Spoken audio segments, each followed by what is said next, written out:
जिस तरह से मोती सिंह खुल के सामने आए, धीरज ओझा आए, राजा भैया, प्रमोद तिवारी, इससे नहीं लगता है हमें कि बहुत अच्छी उम्मीद जिनकी संगम लाल की जा सकती। इसी बीच जो है अनुप्रिया पटेल ने एक मास्टर स्ट्रोक खेला और उन्होंने रघुराज प्रताप सिंह के खिलाफ कुछ बयान दिया। दूसरा कारण मैं मानता हूं कि जो वर्तमान सांसद हैं वहाँ उनके खिलाफ एक एंटी इनकम्बेंसी है और स्थानीय स्तर पर कई लोगों ने जो राजनीतिक चर्चाएं हुई उसमें हुआ कि उनके टिकट बदलने की बात की गई। अगर उन्होंने समाजवादी की तरफ अपना रुख थोड़ा भी मोड़ा है तो निश्चित तौर पर वहाँ के वोटरों में उनका अच्छा खासा प्रभाव है, जिसकी वजह से भारतीय जनता पार्टी को नुकसान तो उठाना पड़ेगा।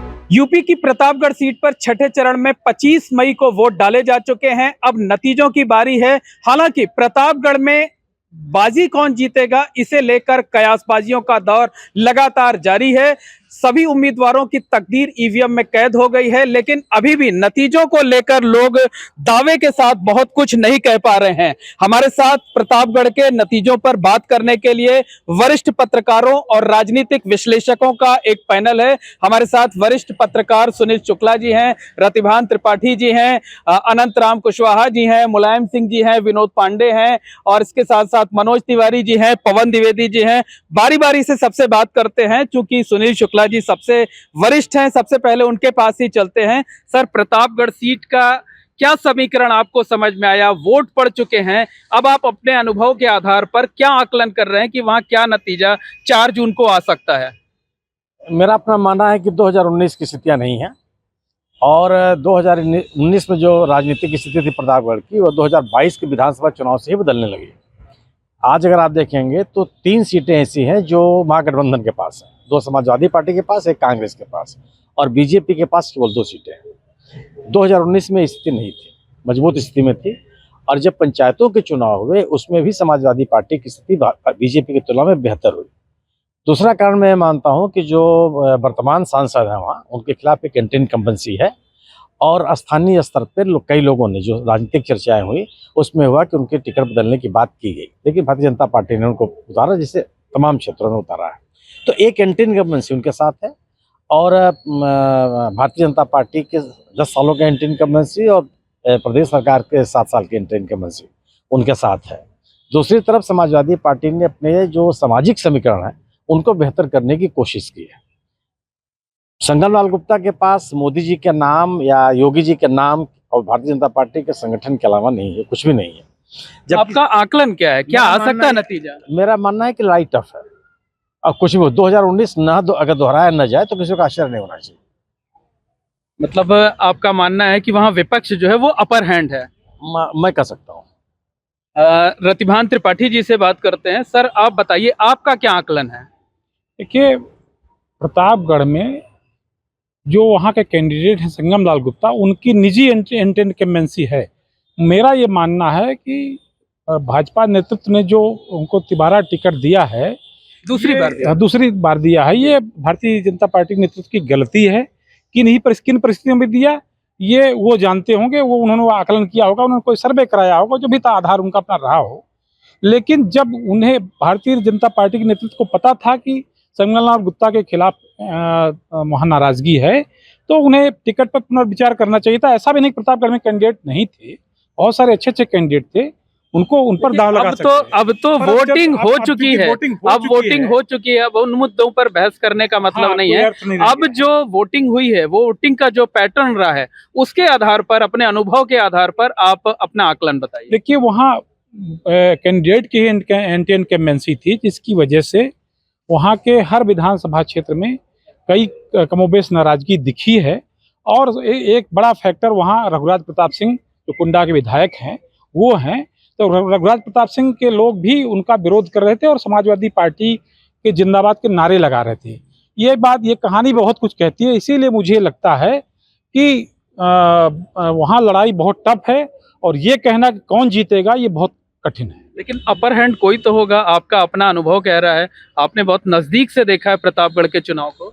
मेरा ये मानना है कि भारतीय जनता पार्टी का निजी वोट बैंक जो है, जो लाभार्थी वोट बैंक है, जो पार्टी की प्रतिबद्धता वाला वोट बैंक है, वो अगर इंटैक्ट रहा तो भारतीय जनता पार्टी को अपर हैंड रहना चाहिए इन तमाम विरोधाभासों के बावजूद।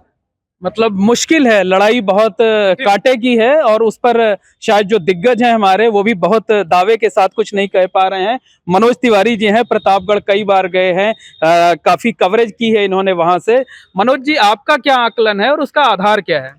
सर देखिए, प्रतापगढ़ में क्या हुआ कि जो संगमलाल गुप्ता सांसद थे उन्होंने अपनी निजी दुश्मनी खूब बढ़ाई थी। वो चाहे प्रमोद तिवारी से, चाहे वो धीरज ओझा से, चाहे शिवाकांत ओझा से, मोती सिंह से, या जो है क्या कहते हैं कि इधर राजा भैया से भी। तो उनके प्रति एंटी इनकम्बेंसी तो थी। 2019 में वो 4,36,000 वोट पाए थे और अशोक त्रिपाठी 3,18,000 वोट पाए थे। 1,17,000 वोट का मार्जिन था हार जीत में। अब की बार हुआ क्या कि पटेल समाज जो भारतीय जनता पार्टी को वोट करता था अनुप्रिया पटेल की वजह से, पटेल समाज से प्रत्याशी होने की वजह से समाजवादी पार्टी से पटेल समाज उधर जा रहा था। इसी बीच जो है अनुप्रिया पटेल ने एक मास्टर स्ट्रोक खेला और उन्होंने रघुराज प्रताप सिंह के खिलाफ कुछ बयान दिया। इससे क्या हुआ, जैसे पट्टी क्षेत्र में आप देखिए पटेल और ठाकुर के प्रति थोड़ा सा आपसी वैमनस्य रहता है और प्रतापगढ़ में पटेल और ठाकुरों में नहीं पड़ती है। तो पटेल समाज कुछ अनुप्रिया पटेल के साथ खड़ा हुआ, यानी कि संगमलाल गुप्ता को भी वोट किया हुआ है। आपका आकलन क्या है कि क्या नतीजा आ सकता है 4 जून को? सर देखिए, अभी तो जो वोटिंग का पैटर्न था वो संविधान बचाओ, आरक्षण बचाओ, ये बेरोजगारी, महंगाई, इन सब मुद्दों पर ज्यादा हुआ। अभी शुक्ला सर जो कह रहे थे कि 2019 वाली पोजीशन नहीं है, सर हार जीत का अंतर बहुत कम हो सकता है और एसपी सिंह पटेल 10-20 हजार वोट से जीत सकते हैं, या जो है संगमलाल गुप्ता भी 10-20 हजार वोट से जीत सकते हैं। आपका अपना व्यक्तिगत आकलन क्या है कि कौन जीत सकता है वहां पर? अपर हैंड में तो मैं इंडिया गठबंधन के समाजवादी पार्टी को दूंगा, एसपी सिंह पटेल पर। वैसे अगर प्रतापगढ़ की बात करें तो वो तो राजाओं रजवाड़ों का शहर कहा जाता है, लेकिन अब चूंकि देश में लोकतंत्र है, जनता चुनती है कि राजा कौन है। आप बताइए कि राजा भैया कितने बड़े फैक्टर साबित होंगे प्रतापगढ़ के नतीजों पर? देखिए, राजा भैया की प्रतापगढ़ में अपनी एक अलग पहचान और एक अलग पकड़ है। अगर उन्होंने समाजवादी की तरफ अपना रुख थोड़ा भी मोड़ा है तो निश्चित तौर पर वहाँ के वोटरों में उनका अच्छा खासा प्रभाव है, जिसकी वजह से भारतीय जनता पार्टी को नुकसान तो उठाना पड़ेगा। और ऐसी स्थिति में समाजवादी पार्टी या कहा जाए जो गठबंधन के प्रत्याशी है, उनके पक्ष में कहीं न कहीं वोटरों का ध्रुवीकरण हुआ है और इसलिए उनका पलड़ा भारी पड़ते हुए दिखाई दे रहा है। आकलन क्या है आपका? जो तमाम मतलब जो है मतदाताओं से, वहाँ के लोगों से जानने पहचानने के बाद, पूछताछ करने के बाद आकलन करने का मौका मिला, उससे निश्चित तौर पर कहा जा सकता है कि इंडिया गठबंधन वहाँ हावी है। इंडिया गठबंधन हावी है, ये अनंतराम कुशवाहा जी का दावा है। पवन द्विवेदी जी हैं। पवन भाई, आप बताइए क्या लगता है? प्रतापगढ़ तो आप भी कई बार घूम करके आए हैं, क्या आकलन किया आपने?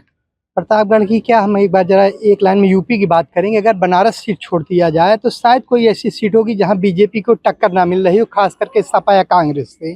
और प्रतापगढ़ की स्थितियां तो बहुत, मैंने तभी इंटरव्यू बहुत सारे देखे और जिस तरह से मोती सिंह खुल के सामने आए, धीरज ओझा आए, राजा भैया, प्रमोद तिवारी, इससे नहीं लगता है हमें कि बहुत अच्छी उम्मीद जिनकी संगमलाल की जा सकती है। गठबंधन की ही बात करता हूँ मैं, इसलिए कि साफ सुथरी छवि के पटेल जी प्रत्याशी और जो बड़ा वोट बैंक बीजेपी का मुड़ा है, खास करके पंडित जी लोगों में सबसे ज्यादा नाराजगी थी। लेकिन अगर प्रतापगढ़ में जातीय समीकरण की बात करें तो यादव, मुस्लिम, पटेल, ये जो कॉम्बिनेशन है, ये मिलाकर के भी 40% ही आता है, जीत नहीं दिला सकता इतना।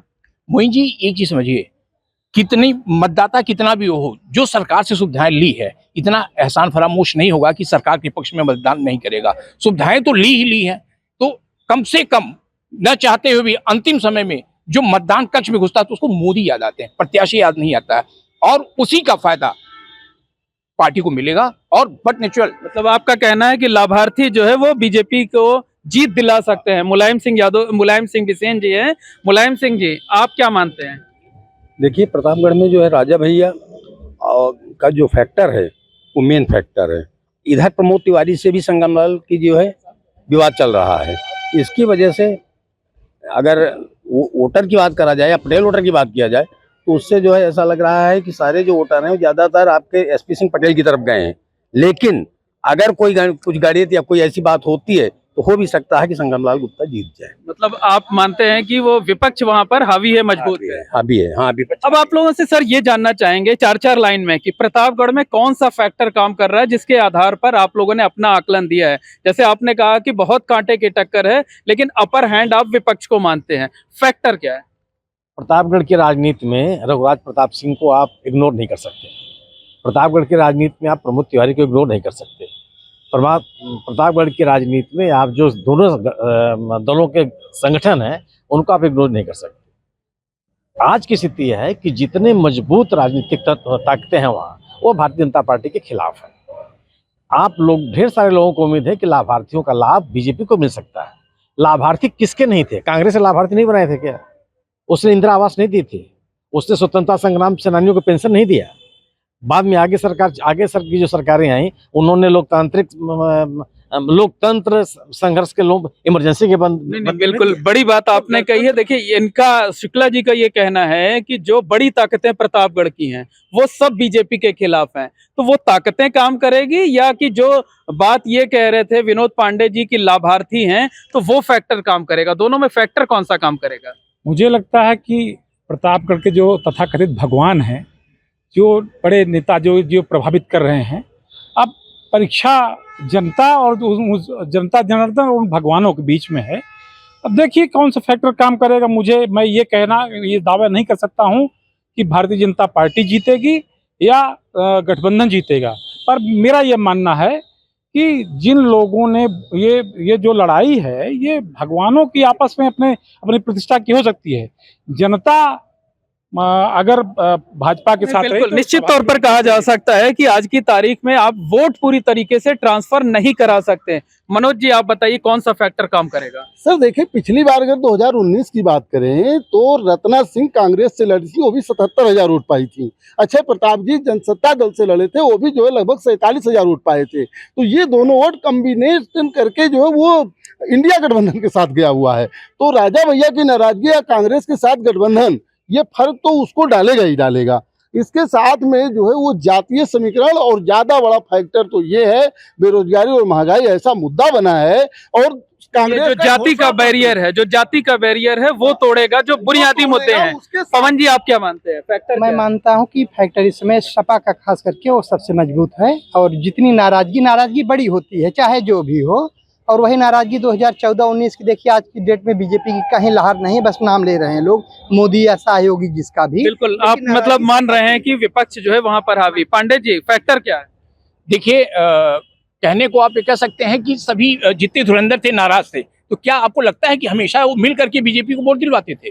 2 बार जो जीते हुए हैं, बट नेचुरल, वो तो अपोजिट पार्टियां तो हमेशा खिलाफ रहती, इस बार भी खिलाफ है, थोड़ा ज्यादा है। ये है कि जीत का अंतर कम होगा, लेकिन जीत का अंतर कम हो सकता है, लेकिन दांव ये अभी भी लगा रहे हैं भारतीय जनता पार्टी पे। आप बताइए फैक्टर कौन सा काम करेगा?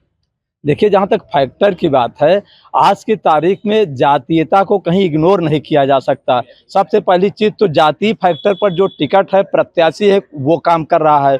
दूसरी तरफ जो है प्रतापगढ़ में जो 2 प्रमुख जो है वो नेता हैं, वो दोनों इस समय विपक्ष में जो है जो हमेशा अलग अलग रहते थे, इस चुनाव में एक साथ हो गए। हाँ, एक साथ होने की वजह से उन दोनों लोगों के वोटों का जो ध्रुवीकरण है वो विपक्ष के साथ है। तो इस तरीके से आप अगर सब तरीके से टटोलेंगे तो लगता है कि वहाँ विपक्ष पूरी तरीके से ज्यादा जो है हावी है। और यही मुलायम जी, आप बताइए फैक्टर।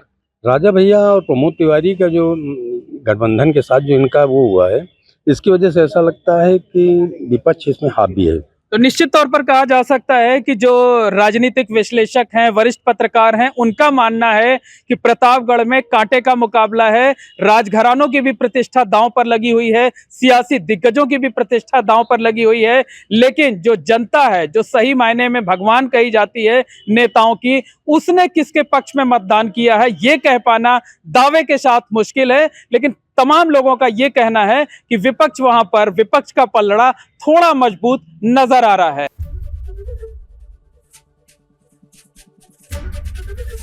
एबीपी गंगा, खबर आपकी, जुबान आपकी।